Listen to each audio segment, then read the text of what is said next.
When I first got in the league, there's a lot of tough guys, at least from my perspective, because once again, I considered myself the lowest on the totem pole, and I had to learn. So I looked at every experience as a learning experience.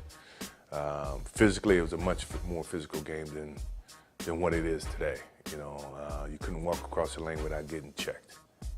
Or the screens, illegal screens, holding.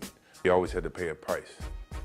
Be it if you were aggressive and you were a gun-ho guy and you go in with the understanding that I'm gonna get hit, I'm gonna pay the price, but that's part of the game. I'm not gonna be afraid to go inside.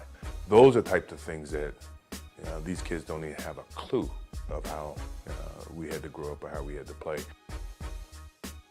The people that influenced my basketball skills when I was growing up as I was watching NBA, Walter Davis, Dr. J, David Thompson. Dr. J's style it was something that I absolutely loved because of the way he can handle the basketball with his one hand. He can move the ball. I had big hands. So in terms of being able to control the ball and be creative with the ball with your hands, to me that was intriguing because very few people have big hands. Are there rules to talking trash? I only talk trash to people that I knew, my friends, Patrick Ewing, Bird, Magic, those type of guys. But I never talk trash to people that I didn't know or people I'm just meeting. And if they did, my game always did my talking. I never say anything. So this can be something you probably could print. I'm playing in my camp against O.J. Mayo. He was a top high school kid coming out, and I never met him first time. In front of my camp, he starts this thing about, you can't guard me, you can't do this. I got my campers here, so obviously I can't really go where I want to go because of all my camp. So I stop the camp, send the kids to bed. We go back to playing. And he starts his whole thing, that you can't guard me, you can't do this. And then finally I just said, look, dude, you may be the best high school player, but I'm the best player in the world. So from this point on, it's a lesson. And from that point on, it was a lesson. He never won a game. I posted him up. I did everything. If I can ever show you that film, and if you can ever ask him that, ask him about the thing that happened at my camp. I don't consider that trash. I consider that fact. You call it trash.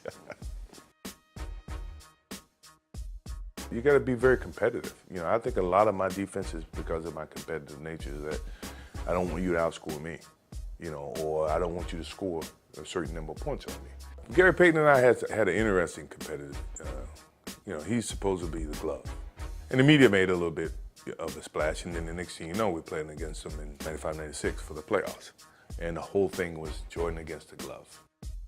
I mean, he was good at defending, me to get the ball, but once I got the ball, I felt like I always had the advantage. So, it wasn't really a problem to me. He's a Hall of Famer now. I think he's very deserving of it, but we did have our battles. If I was in my prime, who would I want to play one-on-one with? That list is very long.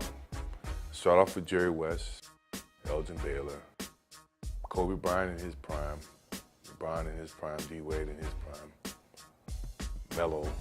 That's a good start. Yeah. I don't think I lose. Other than Kobe Bryant, because he steals all my moves.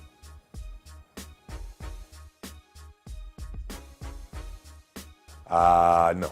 I'm not a Twitterer, I'm not a twerker, I'm not a Facebooker. I am a nothing. I'm old school.